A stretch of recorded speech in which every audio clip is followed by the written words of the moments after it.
Clarice, Jacob, and I truly love each other. Can't you just let us be together? We've already shared a bed. If I don't marry him, how could I ever marry anyone else? In a daze, I heard my younger sister Bella crying out. Father stood nearby, speaking up in her defense. Clarice, maybe you could choose another fiancé instead. Bella just made a mistake in a moment of poor judgment. He had always been biased toward Bella. After all, she was the legitimate daughter of his official wife, while I was merely the illegitimate child from one of his affairs. I looked at Bella, who was kneeling on the ground. Though her face was streaked with tears and full of pitiful sorrow, the ambition and excitement in her eyes were unmistakable. I knew then, she had been reborn too. And this time, she had made it to Jacob's bed before I did. In my past life, I had chosen Jacob, the eldest son of the Wolf clan, as my fiancé. I saw the Serpent clan as cold-blooded and unfeeling, the Fox clan as frivolous and unfaithful, and the Dragon clan as proud and arrogant. Only the Wolf clan, known for their loyalty and devotion, seemed worthy of trust. 6 months after marrying Jacob, I got pregnant with our child. And then I gave birth to a half-beast white wolf, our son Tristan. As the first half-beast child born from the Human-Beast Union, Tristan naturally became the next leader of the Human-Beast Alliance. Bella, enamored by the Fox clan's beauty, had chosen their heir, Lucien. But she didn't expect him to be a shameless womanizer, constantly entangled with other lovers. Eventually, she contracted a disease because of him, one that left her infertile and scorned by the Fox clan. She blamed me for her misfortune, jealous that I had lived a better life than she did. One night, she drugged me in secret and set a fire that burned both me and Tristan alive. At the memory, hatred surged in my chest. I wanted nothing more than to kill Bella right then and there and avenge Tristan. I clenched my fists inside my sleeves. The pain in my palms sobered me slightly. Then I slowly nodded, masking my fury with a look of understanding. If Bella and Jacob truly love each other, I'd never stand in the way of their happiness. Bella hadn't expected me to agree so easily. The tears she had squeezed out now hung awkwardly at the corners of her eyes. Bella, get up now. Hurry and thank your sister for stepping aside, Father urged, clearly relieved. Thank you, Clarice. Bella beamed as she rushed out, eager to bring the good news to Jacob and the Wolf clan. Girls really do grow up and slip away too quickly, Father joked. But when he turned and saw the cold indifference on my face, his voice faltered. Clarice, among the eligible Beast clan heirs, only 2 remain, Draco of the Serpent clan and Lucien of the Fox clan. I still think the Fox clan would be a better match, better looks, higher status, clearly superior to the Serpent clan. Besides, Bella once said, I cut him off. Father, I choose to marry Draco of the Serpent clan. To most humans, snakes were cold-blooded and heartless, and that prejudice extended to the Serpent clan beastmen. For thousands of years, no human had ever chosen to marry into the Serpent clan. As a result, they had never produced a single ruler for the Human-Beast Alliance. Eventually, they were cast out from the ranks of the 5 great beast families and reduced to the lowest tier of the beast clans, denied even the smallest share of resources. But in my past life, as the fire consumed me, I saw a pair of emerald green eyes, Draco's. He tried to save me. But the flames were too fierce, and he could do nothing. Although Father disapproved of my decision, when he saw the resolve on my face, he didn't press further. He simply sighed and tried to console me. If your life in the Serpent clan becomes too difficult, perhaps Bella can help you out. But when Bella found out I had chosen to marry into the Serpent clan, she couldn't resist mocking me to my face. Clarice, even if you couldn't marry Jacob, surely you didn't have to stoop to the declining Serpent clan? Don't end up starving to death before you even manage to bear a child. I heard they're struggling just to stay fed these days. The Wolf clan is wealthy beyond measure. Even their bathwater is infused with precious divine herbs. If your life gets too miserable, I can pack up some leftovers and send them your way. She covered her mouth and burst out laughing, ignoring the awkward glances from the servants around us. In Bella's eyes, the Wolf clan had vast resources, and Jacob's devotion would guarantee a swift pregnancy. She was certain I'd miss my chance at bearing the first half-beast child. But she had no idea how difficult it was for humans and beast folk to conceive. Nor did she know how obsessed Jacob was with having an heir. When I didn't show signs of pregnancy after 6 months, he began taking out his frustration on me, tormenting me day and night. Only after I used a secret technique to conceive and gave birth to Tristan, securing the Wolf clan's claim to power, did Jacob finally relent. I offered Bella a calm smile. You needn't worry about me, dear sister. Since I've chosen my husband, I'll live with my decision without regret. What's there to be proud of? You're marrying a penniless nobody. Infuriated by my composure, Bella slammed the table, scattering the pastries across the floor. I'll be the first one to get pregnant. My child will definitely be the next ruler of the alliance. I ignored her tantrum and went off to prepare for my wedding in 3 days. In one thing, she wasn't wrong. The Serpent clan was indeed very poor. I worried they might not even have the money for a proper gown, so I planned to prepare one myself. To my surprise, that very evening, Draco came in person to deliver my wedding dress. It was the first time I truly saw his face. His skin was pale, almost bloodless. His long, narrow eyes carried a quiet authority, and the emerald green of his irises held a mysterious depth. Yet the teardrop mole at the corner of his eye lent a subtle grace to his otherwise austere expression. Inside the box lay a floor-length gown of deep green tulle.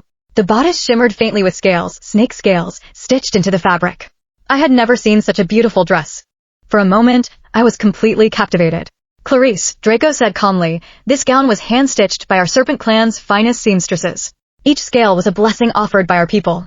His gaze carried a deliberate detachment, as if the person marrying me wasn't him at all. "This is the first time our Serpent Clan has ever wed a human. If anything has been done poorly, you're welcome to tell me." "Thank you," I replied. "I truly love it." Just as I was about to put the dress away, Bella strolled in, arm in arm with Jacob, smug and beaming. "Clarice, don't tell me this is the only gown you got?" "Jacob had 10 dresses made for me." 10. Jacob looked down at Bella with affection in his eyes. Bella only knew of the Wolf Clan's famous loyalty, but she didn't understand it was rooted in their biological instincts and their intense obsession with offspring. If she failed to conceive, would Jacob still treat her with such tenderness? Draco's grip on his serpent staff tightened slightly before he raised his eyes to meet mine. "If the Serpent Clan has caused you any grievance, Clarice, I can promise you this, I, Draco, will never betray you in this lifetime." Bella snorted. "Anyone can talk sweet. Let's see if you can actually produce a child." Now, all she ever talked about was children. Her infertility in her past life had become a thorn in her heart, and now she was fixated on getting pregnant. Even before marrying Jacob, she had already moved into his home. In that sense, she and Jacob were a perfect match, both obsessively fixated on heirs. "Bella, perhaps you should focus on your own wedding. People might start to think you've set your sights on my fiancé instead." I smiled faintly, and under the sour expressions of Bella and Jacob, I took Draco's hand and walked away. Behind me, I could still hear Bella's shrill voice clinging to Jacob, her words faint but unmistakable. Pregnancy, child, next ruler. Oh, my foolish sister. Even after a second chance at life, she still believed that a child was her only path to power. Draco's cool voice sounded beside my ear. "Clarice, I know you chose me because you had no other option. But I promise, within my power, I will never let you suffer." I turned instinctively at the sound of his voice and accidentally stumbled into his chest. A strange yet pleasant scent drifted into my nose. I looked up at him and said slowly, with deliberate clarity, "Draco, I chose you willingly." A flicker of something unreadable passed through Draco's eyes. "All right, Clarice." 3 days later, the wedding arrived as scheduled. Both ceremonies were held in the same grand restaurant. The Wolf Clan's wedding was even more extravagant than in my previous life. They had gone so far as to invite the reclusive Phoenix clan to perform, and all the major noble houses attended in full force. Meanwhile, the Serpent Clan celebration was quieter, with no distinguished guests, yet the clan members beamed with genuine joy. After all, this was their first marriage to a human, a sign they might finally have a chance at producing the next ruler of the alliance. After the ceremony, I ran into Bella face to face. She deliberately tilted her chin, making sure I noticed the marks on her neck. "Clarice, I didn't know wolf men had such stamina. At this rate, I'll be giving them an heir in no time." I smiled politely. "Then I sincerely wish you the best of luck." Bella was grossly underestimating the difficulty of pregnancy between humans and beastin. Our species was fundamentally different. Even in the best conditions, natural conception took at least a year. She assumed I got pregnant easily in our past life, and so she believed the same would come just as easily to her. She even boasted to the Wolf Clan that she'd be pregnant within 6 months. Word had spread quickly. Seeing how confident she was, Jacob hadn't even questioned it. But to Bella, my composure looked like a personal challenge. "Forget it. It's not like you'd understand anyway. You've married into a beggar's den." She shot a disdainful glance at the Serpent Clan members nearby, lifted her skirt, and walked past me. I grabbed her arm, stopping her. "Bella, apologize. Apologize to the Serpent Clan." Her expression darkened. She yanked her arm free and yelled, "Clarice, have you lost your mind?" The remaining guests in the hall stopped to watch as we argued, eager for the drama. In the end, our father had to step in. Once he understood what had happened, he forced Bella to apologize to the Serpent Clan. Though the Serpent Clan ranked lowest among the Beastin, they would still unite against human humiliation. Before leaving, Bella shot me a vicious glare and muttered under her breath, "Clarice, I'm going to win this life. Just you wait." On our wedding night, I stared at Draco's bare body, frozen in place. No one had ever told me snakes had too. Seeing me motionless on the bed, Draco misunderstood. With a pale expression, he bent down to gather his clothes and began dressing. "What do you think you're doing?" I snatched the fabric from his hands, my displeasure written all over my face. I thought you didn't want to." He stammered, standing awkwardly by the bed, the emerald in his eyes dimming. "If you wouldn't make the first move, then I would." I stepped forward and wrapped my arms around his neck, pulling him down onto the bed. As our bodies touched, that subtle, familiar scent surrounded me again. "Draco, you smell really nice," I murmured without thinking. He froze for a moment, then the tips of his ears turned faintly pink. The next moment, his kiss deepened, trailing from my forehead all the way down. Fingers interlaced, we shared a night of wild pleasure. I had once believed the Wolf Clan's strength made them the best choice in bed. But the Serpent Clan had their own, unique qualities. Draco didn't stop until dawn lit the sky, and I practically begged for rest. 3 months later, news broke. Bella was pregnant. I was stunned. In thousands of years, no human had ever conceived with a beastkin in just 3 months.